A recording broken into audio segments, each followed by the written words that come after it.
Yeah, fine. One of the important property of this ferromagnetism we'll discuss, that is hysteresis loop.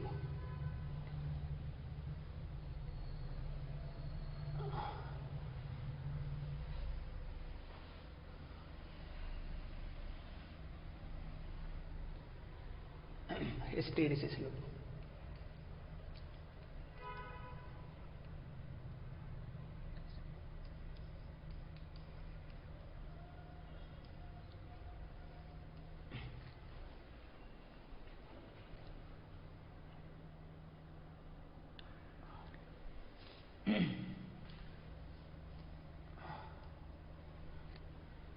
Hysteresis loop అంటే ఏందో discuss చేద్దాం.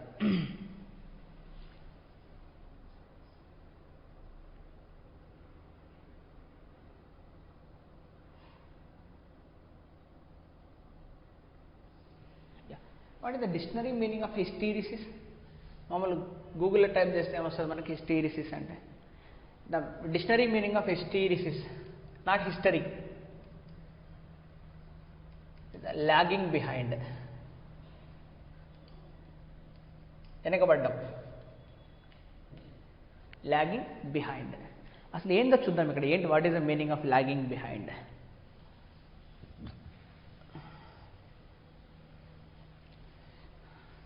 Logging, లీడింగ్లో ఇక lagging ఏందో చూద్దాం.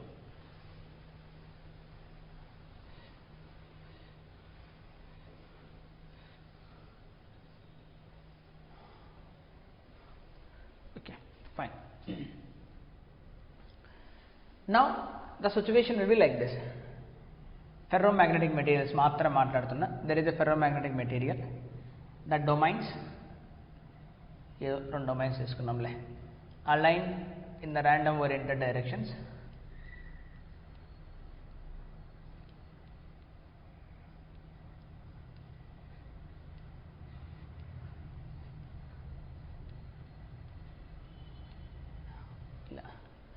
Random oriented directions.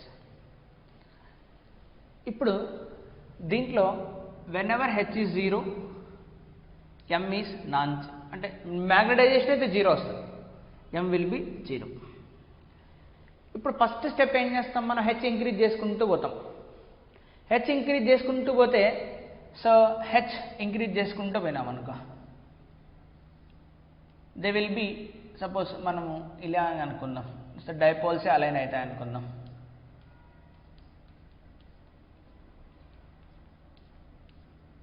The dipoles are aligned అని అనుకుందాం.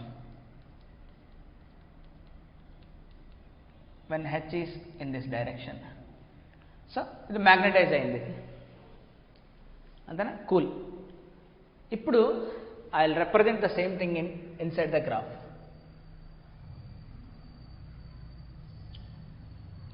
Applied magnetic field versus magnetic field intention inside.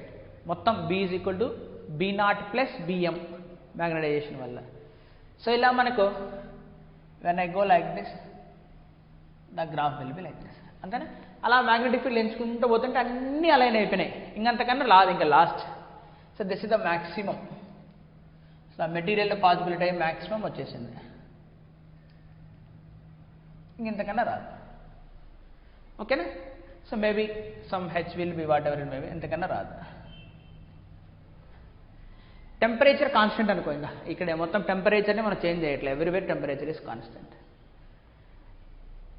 ఇప్పుడు నేను 0 నుంచి 10 దాకా వెళ్ళా అనుకుందాం. ఇప్పుడు 10 నుంచి 9కి వస్తే, అంటే అన్ని అలైన్ అవ్వడానికి ఫస్ట్లో 0 ఉంది, ఆ తర్వాత 10 అనుకుందాం దీని value. So number of turns per unit length కదా, n into i, amperes per metre. So 10 amperes per metre వరకు వెళ్ళేసరికి ఇలా అలైన్ అయిపోయినాయి. ఇప్పుడు నేను 10 నుంచి 9కి వచ్చా, తగ్గిస్తున్నా మీటర్ రీడింగ్లో, 0 to 10 పోయినా అలైన్ అయిపోయినాయి. 10 నుంచి 9కి వస్తే ఏమవ్వాలి? మళ్ళీ బ్యాక్ రావాలి కదా. 9 నుంచి 8కి వచ్చా, 8 నుంచి 7కి వచ్చా, 7 నుంచి 6, 6 నుంచి 5, 5 to 4, 4 to 3, 3 to 2 to 1, 0 వచ్చేసిన. అంటే మళ్ళీ back. So I'm coming back. మళ్ళీ నేను 0కి వచ్చేసిన. హెచ్ 0 అయితే, సో బి కూడా ఏం కావాలి? జీరో. మనం ఎక్స్పెక్ట్ చేస్తాం బి కూడా జీరో కానీ, అలా కాదు. ఎందుకంటే ఐరన్ పీసీ తీసుకో, నువ్వు దాన్ని ఒక్కసారి మ్యాగ్నటైజ్ చేసిన తర్వాత నువ్వు మ్యాగ్నటైజింగ్ ఫీల్డ్ని తీసేసినా సరే it remains acts like a magnet. అంతేనా? మ్యాగ్నెట్ లాగే బిహేవ్ చేస్తుందా? అంటే మీనింగ్ ఏంటి? మ్యాగ్నటైజింగ్ ఫీల్డ్ నువ్వు డిక్రీజ్ చేస్తుంటే ఆ మ్యాగ్నెటిజం ప్రాపర్టీని అది లూజ్ అవ్వట్లే, ఇట్ రిటైన్స్, అలాగే ఉంటుంది అది. అందుకనే when you are coming to zero, it is not at zero, దానికి ఇంకా కొద్ది వాల్యూ ఉంది దానికి, ఇట్ ఈస్ నాట్ జీరో. అంటే అది నిన్ను ఫాలో అవ్వట్లే, it is not following you, so it is lagging. నువ్వు జీరోకి వచ్చినా అది జీరోకి రాలే, it is lagging. So it is lagging ఇట్లా. సో దెన్ ఆఫ్టర్వర్డ్స్ సో ఇలా బ్యాక్ ఇలా వస్తుంది. అంటే ఇప్పుడు ఏంటి, ఇక్కడ హెచ్ జీరో అవుతుంది. హెచ్ జీరో అయినా సరే బి అనేది జీరో కాలే, B is non zero here, something retain, అలాగే ఉంది some magnetic field. So this is the retain, amount of retain. So this is the property of retentivity. ఆ మెటీరియల్ మనం ఏమంటామంటే this material has the property of retentivity or remanence. So which holds something, which retains something, కొద్దిగా అలాగే ఉంటుంది. అంతేనా? అయిపోయిందా? ఇప్పుడు నేనేం చేశానంటే, ఎవరైనా దుంపదగా అసలు ఇంకా అది ఏం జీరోకి రాదా, టెంపరేచర్ని మనం ఏం చేంజ్ చేయట్లా. అప్పుడు ఏం చేస్తున్నామంటే, సో ఫస్ట్ 0 నుంచి 10కి వెళ్ళాం, 10 నుంచి 9, 9 నుంచి 8కి వచ్చినా ఇంకా తాలే. ఇంకా అప్పుడేం చేస్తాను నేను, ఫీల్డ్ డైరెక్షన్ రివర్స్ చేస్తా. రివర్స్ చేసుకుంటూ ఇక్కడ ఆపోజిట్ డైరెక్షన్లో 1 2 3 4 5 ఎక్కడికి ఇక్కడికి వచ్చేసరికి ఏమైంది, ఇక్కడ సమ్ హెచ్ వాల్యూ, ఇక్కడికి వచ్చేసరికి ఏమైంది, ఇక్కడ జీరో అవుతుంది. ఓకేనా? So this is the cohesive property అంటారు. అంటే అంత ఫీల్డ్ అప్లై చేస్తే కానీ మ్యాగ్నెటిక్ ఫీల్డ్ జీరో కావట్లే. అంతేనా? ఇప్పటికి మ్యాగ్నెటిక్ ఫీల్డ్ జీరో అయిపోయింది. అంటే మ్యాగ్నెటిక్ ఫీల్డ్ జీరో అయిపోయిందంటే మళ్ళీ ఏంటి ఇంకా ఓకే. ఇప్పుడు నేను మళ్ళీ అలాగే 0 1 2 3 4 5 6 అప్లై చేసినాను అదర్ డైరెక్షన్లో. సో మళ్ళీ అది మ్యాగ్నెటిక్ లాగా ఇట్లా వచ్చేస్తుంది, మళ్ళా it will go to the peak state. అంతే కదా?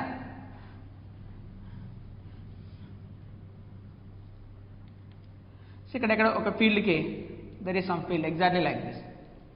సో అప్పుడేమవుతాయి, డైపోల్స్ అన్ని ఆపోజిట్ డైరెక్షన్లో అలైన్ అయి ఉంటాయి. So that is the situation, opposite డైరెక్షన్లో అలైన్ అయి ఉంటాయి. The same situation but the dipoles will be aligned in the opposite direction.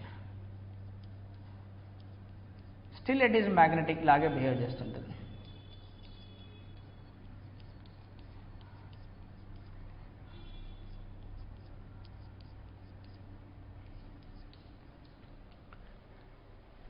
అంతేనా? సో సపోజ్ మళ్ళీ నేను బ్యాక్ వచ్చాను అనుకో, జీరోకి వస్తే అది జీరో ఉండదు, ఇట్ హ్యాస్ సమ్, ఇంకా మళ్ళీ ఇది ద సేమ్ థింగ్ కదా, కోహెసివ్ ప్రాపర్టీ. సో ఇది retentive property, something retains. So H zero అయినా సరే బి జీరో కాదు, దీన్ని రిటెంటివిటీ.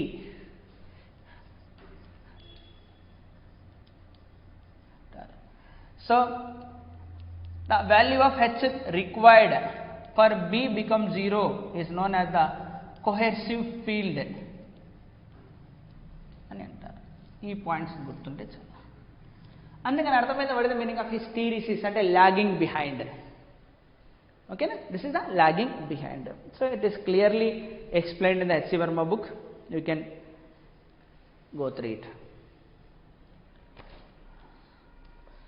సో స్పెల్లింగ్ ద ప్రశ్న, the coercive field.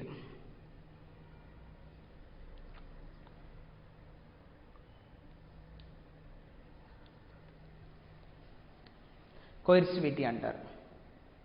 ఇది అప్రాక్సిమేట్లీ ఈ ఎగ్జాంపుల్లో so retentivity value so around 1.2 tesla in the గ్రాఫ్లో అయితే వాడు ఇచ్చిన దాంట్లో 1.2. So this is approximately 90 amperes per meter. So this in the graph lo ichina prakaram maximum magnetic field will be 1.5 Tesla. This retentivity, how much it retains is 1.2 Tesla. This is the field where it is 90 amperes per meter. Antena? Number of turns per unit length into current దగ్గర 90 దగ్గర. So okay,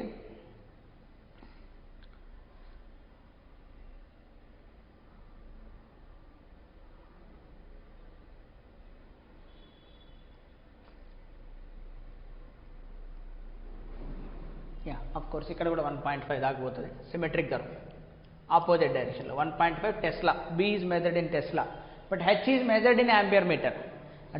చాలా important ఏంటంటే ఈ చాప్టర్లో మ్యాగ్నెటిజంలో simple question అడుగుతాడు వాడు, what is the SI unit of H, magnetising field intensity. What is the unit of magnetisation, what is the unit of magnetic induction, what is the unit of pole strength, magnetic pole strength, dipole moment. అవి simple అడిగినప్పుడు ఇంకా తప్పులు రాస్తారు అంత. Okay, అర్థమైంది. What is the meaning of his lagging behind, ఇది lagging. So area under the curve ఏమిస్తుందంటే అసలు ఒక సైక్లిక్ ప్రాసెస్లో ఎంత ఎనర్జీ లాస్ అయినాము అన్న క్వాంటిటీని మనకి ఇస్తుంది. So energy last in a cyclic process. Area అంటే ఈ రెండింటిని మల్టిప్లై చేయడం, అంతేనా? సో ఈ రెండింటిని మల్టిప్లై చేస్తాం. Area under the curve, area under the loop gives the amount of energy lost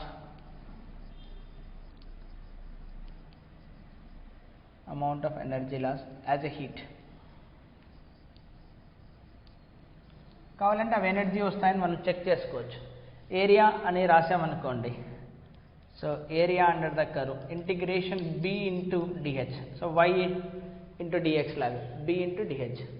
so బీని ఎలా రాయచ్చు మనం? మ్యూ ఇంటూ హెచ్ రాయచ్చు కదా, లేదా b is equal to mu naught H, b is equal to mu H. So దీని నుంచి db is equal to mu into dH. So DH ప్లేస్లో ఏం పెట్టచ్చు నేను? db by mu. మ్యూ బయటకు వచ్చింది అనుకో, so area is equal to 1 by mu బయటకు వచ్చింది. So b into db. So db యొక్క integration b square by 2. So area will be is equal to ఏమొస్తుంది నాకు? b square upon 2 mu. So what is this? Energy density నేనా? Area under the curve will be is equal to energy lost per unit volume. So energy loss as a heat per unit volume, per unit volume. So area అంటే అది. Okay, అదే లాస్ట్లో రాసుకున్నాం, అందుకనే దీన్ని hysteresis loop అని అంటాం. Okay, so నీకు యాజ్ యూజువల్గా తెలిసిందే what is the use of magnets. ఇక్కడ అక్కడ లేదని ఎక్కడైనా మ్యాగ్నెటిక్ యూజ్ ఉన్నాయి. మ్యాగ్నెటిక్ టేప్స్, ఇంతకుముందు మ్యాగ్నెటిక్ టేప్స్ వచ్చేటివి. So where it reads the magnetic levitation trains వచ్చాయి. So based on the super conducting properties. Soft iron, అంతేనా? సో ఇప్పుడు పర్మనెంట్ ఎలక్ట్రోమాగ్నెటిక్స్ మనం తయారు చేయాలనుకో సాఫ్ట్ ఐరన్ వాడతాం. సాఫ్ట్ ఐరన్ యొక్క ప్రాపర్టీ ఏంటంటే it has a low retentivity, తక్కువ రిటెంటివిటీ ఉంటుంది. అంటే almost it follows the same group లాగా, అంటే నారో, అంటే ఇట్ డస్ నాట్ రిటైన్. అంటే మ్యాగ్నెటిక్ ఫీల్డ్ సబ్స్ట్రాక్ట్ చేసిన తర్వాత ఆటోమేటిక్గా అక్కడ లోపల కూడా జీరో అవ్వాలి, జీరో అవ్వకుండా ఉండదు.